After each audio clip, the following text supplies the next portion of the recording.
Hello everyone, आप सब कैसे हैं। मैं उम्मीद करता हूं कि बहुत अच्छे होंगे और अपनी पढ़ाई को बहुत अच्छे से कर रहे होंगे। मैं आकाश कुमार बढ़ाना आईसीटी वर्चुअल क्लासरूम में आपका बहुत बहुत स्वागत करता हूं मेरे प्यारे बच्चों। जैसा आपको पता है कि हमारी आपका 12th क्लास है और 12th क्लास में हम लोग देख रहे हैं आपका ह्यूमन ज्योग्राफी, मानव भूगोल में हम लोग बात कर रहे थे आपका ह्यूमन डेवलपमेंट की। एक लेक्चर हम लोग इसमें देख चुके हैं, इसका शॉर्ट नोट के विषय में हम लोग आपका बात कर चुके हैं। शेष चीज़ों को आज हम लोग अपने इस लेक्चर में पढ़ेंगे और उनको आपका जानने का प्रयास करेंगे। मेरे प्यारे बच्चों का लेक्चर के दौरान कोई चीज़ आपको समझ नहीं आती है तो आप लोग लाइव जुड़कर चैट के माध्यम से आप अपनी क्वेरी को, अपने प्रश्न को, अपने डाउट को मुझसे पूछ सकता है कोई भी स्कूल का कोई भी बच्चा। तो बच्चों हम चलते हैं सीधा डिजिटल बोर्ड की तरफ। देखिए, देखते हैं मानव विकास सूचकांक SDI स्वास्थ्य, शिक्षा, संसाधनों तक पहुंच जैसे प्रमुख क्षेत्रों में निष्पादन के आधार पर देश का क्रम तय करता है। अब ये कह रहा है कि ह्यूमन डेवलपमेंट जो इंडेक्स है वो हेल्थ पर, एजुकेशन पर एवं संसाधन की जो आपकी पहुंच है इन पर क्या करता है, अपना काम करता है और इन्हीं पर अपना देखता है। यह क्रम 0 से 1 के बीच स्कोर पर आधारित है। कैसा है? 0 से 1 के बीच जो स्कोर होता है उस स्कोर पर कैसा है, ये आपका आधारित है। जो एक देश मानव विकास के लिए महत्वपूर्ण सूचकों को अपना रिकॉर्ड प्राप्त करता है, स्वास्थ्य का मूल्य करने के लिए चुना गया सूचक जन्म के समय जीवन प्रत्याशा है। उस तर जीवन प्रत्याशा का अर्थ है कि लोगों के पास अधिक दीर्घ और अधिक स्वस्थ जीवन जीने का ज्यादा अवसर प्राप्त हो। कैसा हो? अधिक दीर्घ और आपके अधिक स्वस्थ जीवन जीने के जो अवसर हैं वो आपका लोगों के पास होने चाहिए। अब देखिए, जो हमारे नोबेल पुरस्कार जो आपके विजेता थे अमर्त्य सेन, वो क्या बोल रहे थे? वो आपका विकल्पों में विकास की बात कर रहे थे, जबकि डॉक्टर महबूल हक ने सिंपल कहा है कि अगर हम लोगों को इसका मूल्यांकन करना है तो सिंपल हम लोग स्वास्थ्य, शिक्षा और संसाधनों की पहुंच पर हम लोग बात करके इन चीजों को देखते हैं। उसी के आधार पर जो भी देश हैं उन सभी देशों के जो आपके क्रमांक है, जो क्रम है, वो आपका तय होते हैं और उनको हम लोग आपका देखते हैं मेरे प्यारे बच्चों। ठीक, तो इनको हम लोगों को ध्यान रखना है और इसी को हम लोगों को आपका देखना भी है अच्छे से। तो इतना फिलहाल हम लोग इसमें देख चुके हैं। कोई भी अगर डाउट बनता है या कोई चीज़ आपको समझ नहीं आई है तो मेरे प्यारे बच्चों आप मुझसे लाइव जुड़कर चैट के माध्यम से आप अपनी क्वेरी को, आप अपने प्रश्न को, अपने डाउट को मुझसे पूछ सकते हैं। कोई भी स्कूल का कोई भी बच्चा। ठीक है, ध्यान दीजिए। प्रौढ़ साक्षरता दर और सकल नामांकन अनुपात ज्ञात पहुंचने को प्रदर्शित करते हैं। पढ़ा और लिखा सकने वाला वयस्क ये संख्या और विद्यालय में नामांकित बच्चों की संख्या को दर्शाती है। किसी देश विशेष में ज्ञान तक पहुंच कितना आसान या अथवा कठिन है। अब देखिए, हमको ये भी देखना है कि कहाँ कर कितने बच्चों का नामांकन है, कितने बच्चों का एडमिशन स्कूल में है, कैसे बच्चों तक आपकी शिक्षा पहुंच रही है, क्या वहां तक आसानी से जा रही है, कोई आपकी कठिनाई है। ये सब चीजें हम लोगों को देखना है, क्योंकि ये भी क्या है, संसाधन तक मानव की पहुंच किस प्रकार है, इनको हम लोग देख रहे हैं। संसाधनों तक पहुंच को क्रय शक्ति अमेरिकी डॉलर के संदर्भ में मापा जाता है। इनमें से प्रत्येक आयाम को 1/3 भारत तक दी गई है। मानव विकास सूचकांक इन आयामों को दिए गए भारों का कुल योग होता है। स्कोर 1 जितना निकट होता है मानव विकास का स्तर उतना ही अधिक होता है। इस प्रकार 0.983 का स्कोर अति उच्चतर स्कोर, जबकि 0.268 का मानव का अंतर निम्न का माना जाता है। ठीक, इन सबको आपका देखा जाता है। मानव विकास सूचकांक मानव विकास में प्राप्ति का मापन करता है।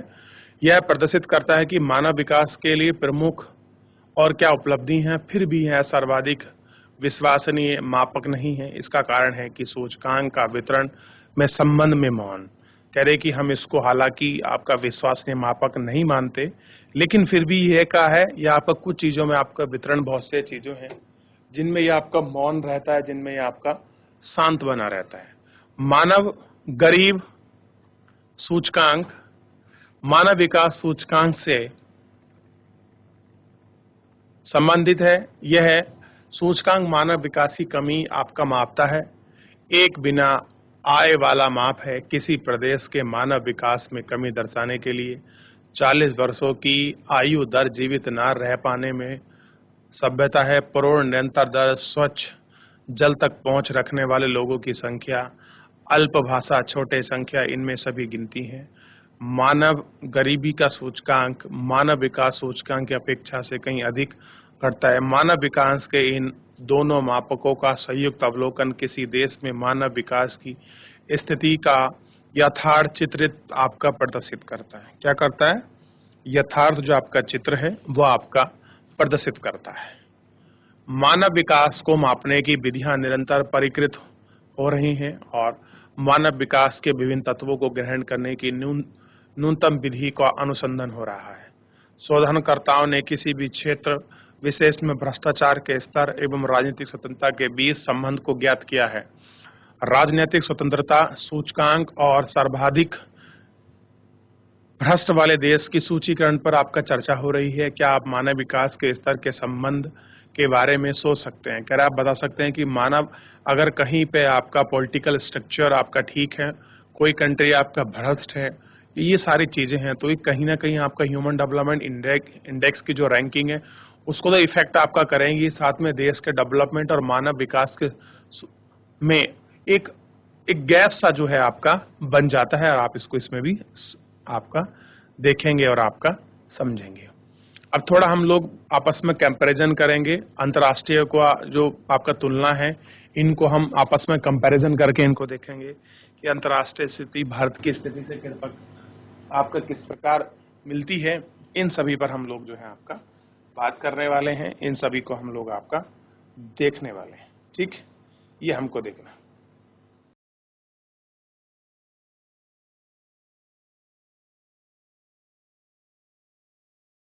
आगे देखिए,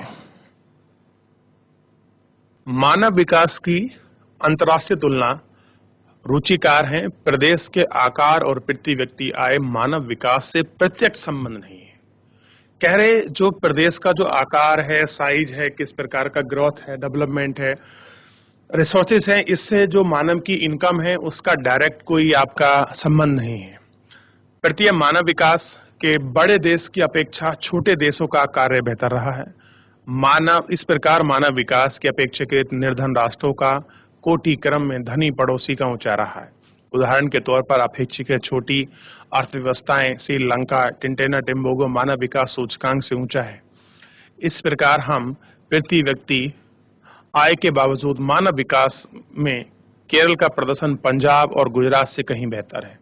कह रहे अगर हम लोग बात करें आपका और देशों में, भारत में जो मानव विकास सूचकांक कैसा है रहा है, इसमें भी अगर कुछ ऐसे हैं जिनकी कम प्रति व्यक्ति आय है, लेकिन कम प्रति व्यक्ति आय होने के बावजूद भी ह्यूमन डेवलपमेंट इंडेक्स में केरल पंजाब की तुलना में कहीं अच्छा है और गुजरात से कहीं बेहतर है। तो यानी कि केरल में भले ही लोगों के पास पैसा ना हो, लेकिन उनकी जो ह्यूमन डेवलपमेंट इंडेक्स है, एजुकेशन पर पहुंच, शिक्षा पर पहुंच जिसकी हम बात कर रहे हैं, हेल्थ पर, और जो हमारा रिसोर्स तक जो हमारी पहुंच है संसाधन तक, उसके लिए जो आपके इफेक्ट और इम्पैक्ट हैं वो वहां फिट बैठते हैं। और इसलिए आपका डेवलपमेंट इंडेक्स में सबसे अच्छा बेनिफिशियरी किसके लिए है बची है आपकी बच्चा? तो सबसे ज्यादा कर बेनिफिशियरी है किसी के लिए, तो वो बेनिफिशियर बना हुआ है आपका केरल के लिए। अर्जित मानव विकास स्कोर के आधार पर देशों को 4 समूहों में वर्गीकृत किया जा सकता है। कह रहे अगर हम लोग इसमें देखें तो हम इनको 4 भागों में आपका वर्गीकृत हम इन लोगों को आपका कर सकते हैं और इसको हम लोग आपका देख भी सकते हैं। मानव विकास का स्तर, मानव विकास सूचकांक का स्कोर, देश की संख्या, अति स्कोर 0.800 से ऊपर 67 रैंक, उच्च 0.700 से इतना, मध्य है 0.05 से इतना इतना, इन लोगों के बीच ये है। उच्च मानव विकास सूचकांक वाले देश वे हैं जिनका स्कोर 0.8 से ऊपर है। मानव विकास प्रतिवेदन 2002 के अनुसार वर्ग में से में शामिल है। तालिका फोटो 1 में प्राथमिक दर्शाया गया है। इन सबको एक बार आपको देखना है।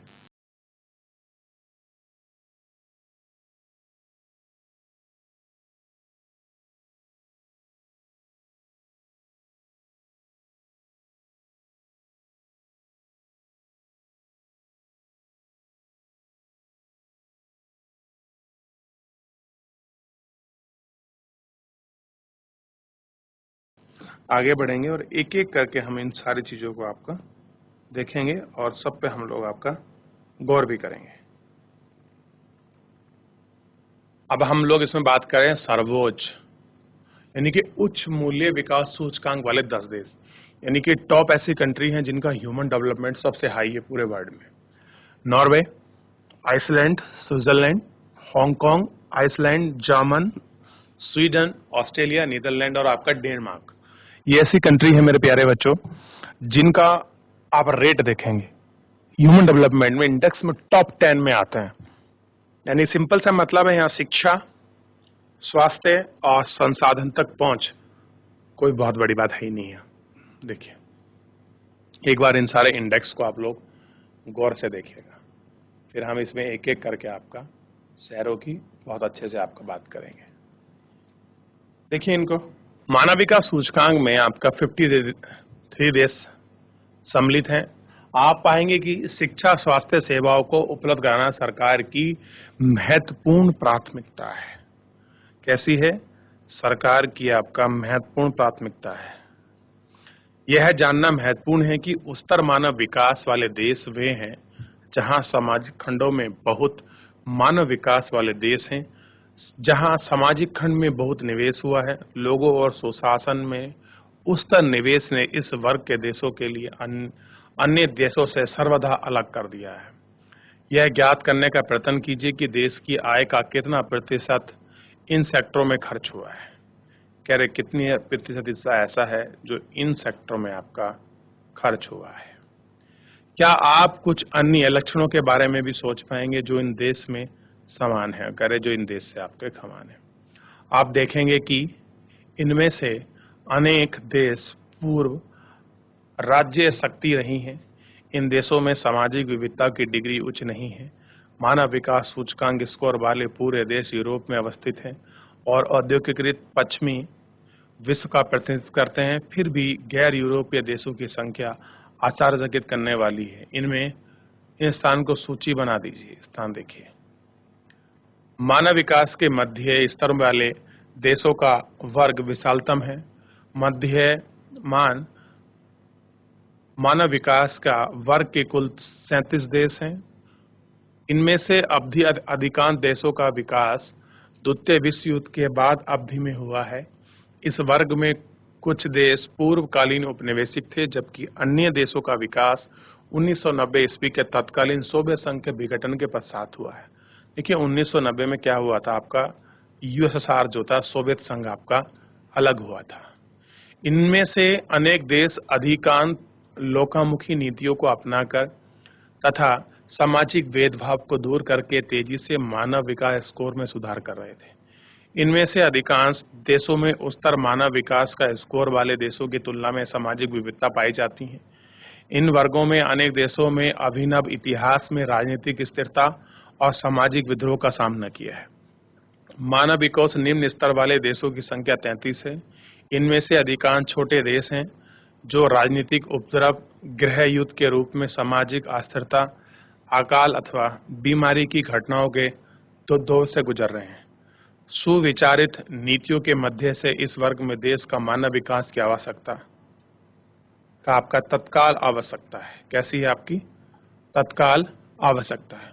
मानव विकास की अंतर्राष्ट्रीय तुलनाएं कुछ अन्य रुचिकार परिणाम को दर्शाती हैं।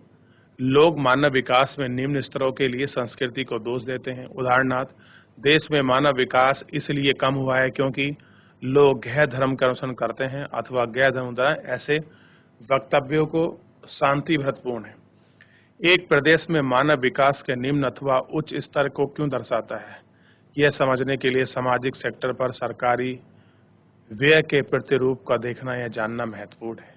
देश का राजनीतिक परिवेश तथा लोगों को उपलब्ध स्वतंत्रता भी महत्वपूर्ण है।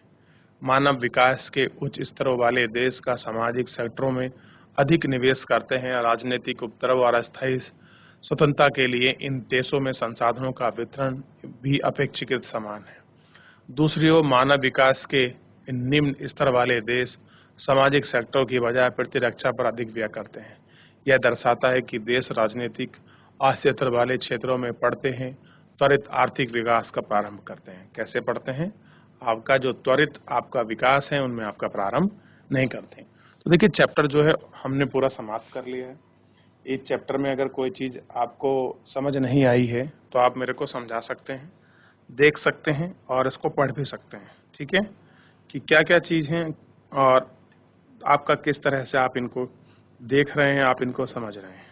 क्लियर है मेरे प्यारे बच्चों? पढ़िए, पूछिए, कोई भी डाउट बनता है आप मुझसे इसमें से पूछ सकते हैं।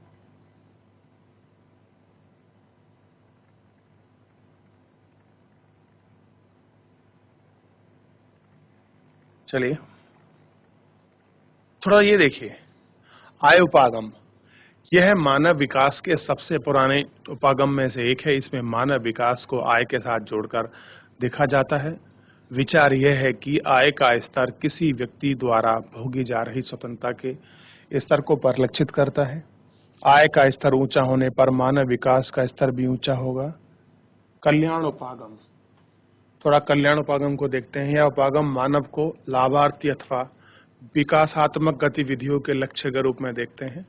यह उपागम शिक्षा, स्वास्थ्य, सामाजिक सुरक्षा और सुख संसाधनों की उच्चतर सरकारी व्यय का तर्क देता है। लोग विकास के प्रतिभागी नहीं हैं, किंतु वे केवल निष्क्रिय प्राप्त करता है। सरकार कल्याण पर अधिकतम व्यय करके मानव विकास के स्तरों में वृद्धि करने के लिए जिम्मेदार है।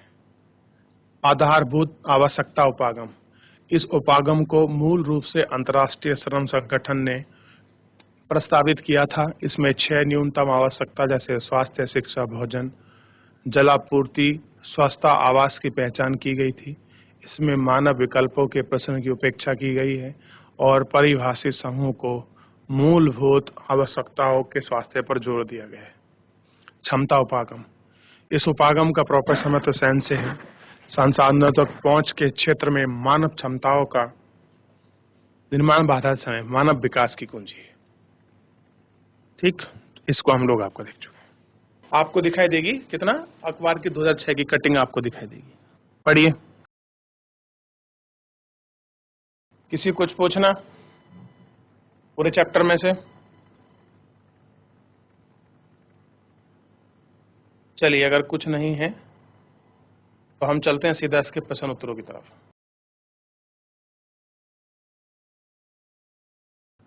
पहला प्रश्न, निम्नलिखित में से कौन सा विकास का सर्वोत्तम वर्णन करता है?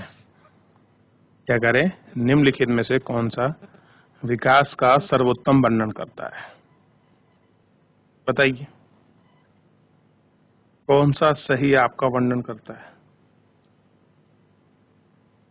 जल्दी बताइए, कौन बच्चा देगा इसका आंसर? सबसे पहले देखिए,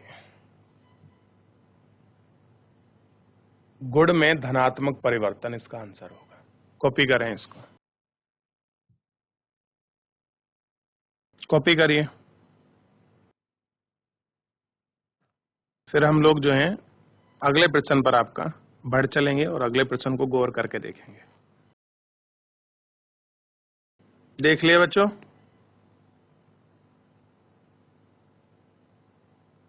चलिए अगले प्रश्न पर बढ़ते हैं। किसी ने मुझे अभी तक आपका जवाब नहीं दिया अगले प्रश्न का,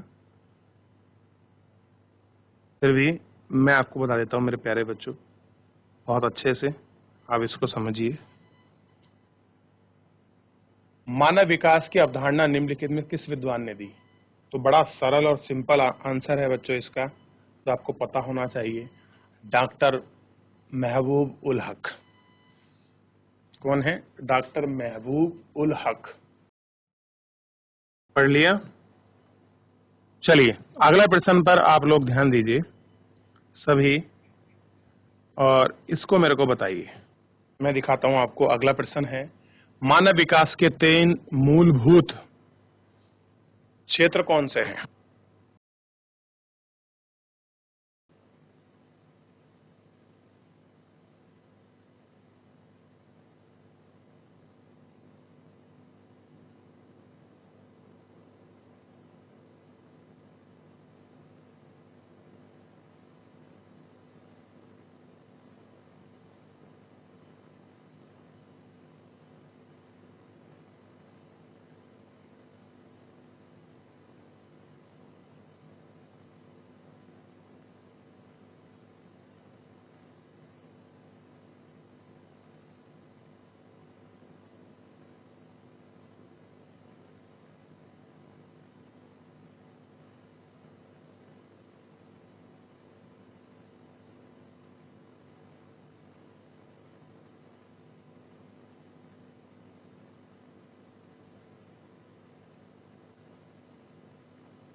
डॉक्टर महबूब हक ने मानव विकास को एक ऐसे विकास के रूप में वर्णित किया है जो लोगों के विकल्प को बढ़ाया है और उनके जीवन को बेहतर बनाना है।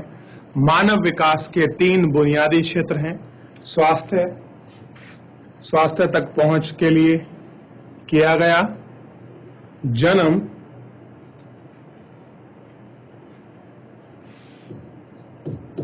के समय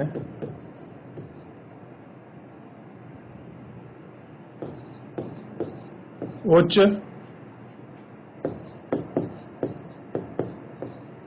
जीवन प्रत्याशा, उच्च मानव विकास सूचकांक है।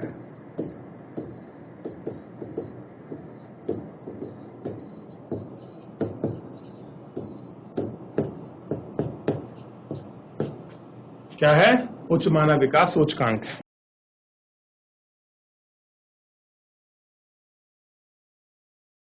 लिखिए इसको फटाफट, जल्दी कॉपी करिए।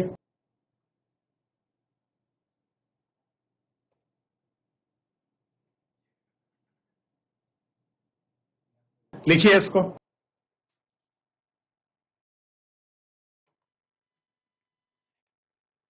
ये कर लिया? इसको कॉपी करिए। तो आज हमने इस अपने पूरे चैप्टर को बहुत अच्छे से कंप्लीट कर लिया। बहुत अच्छे से हमने इसको देख लिया है।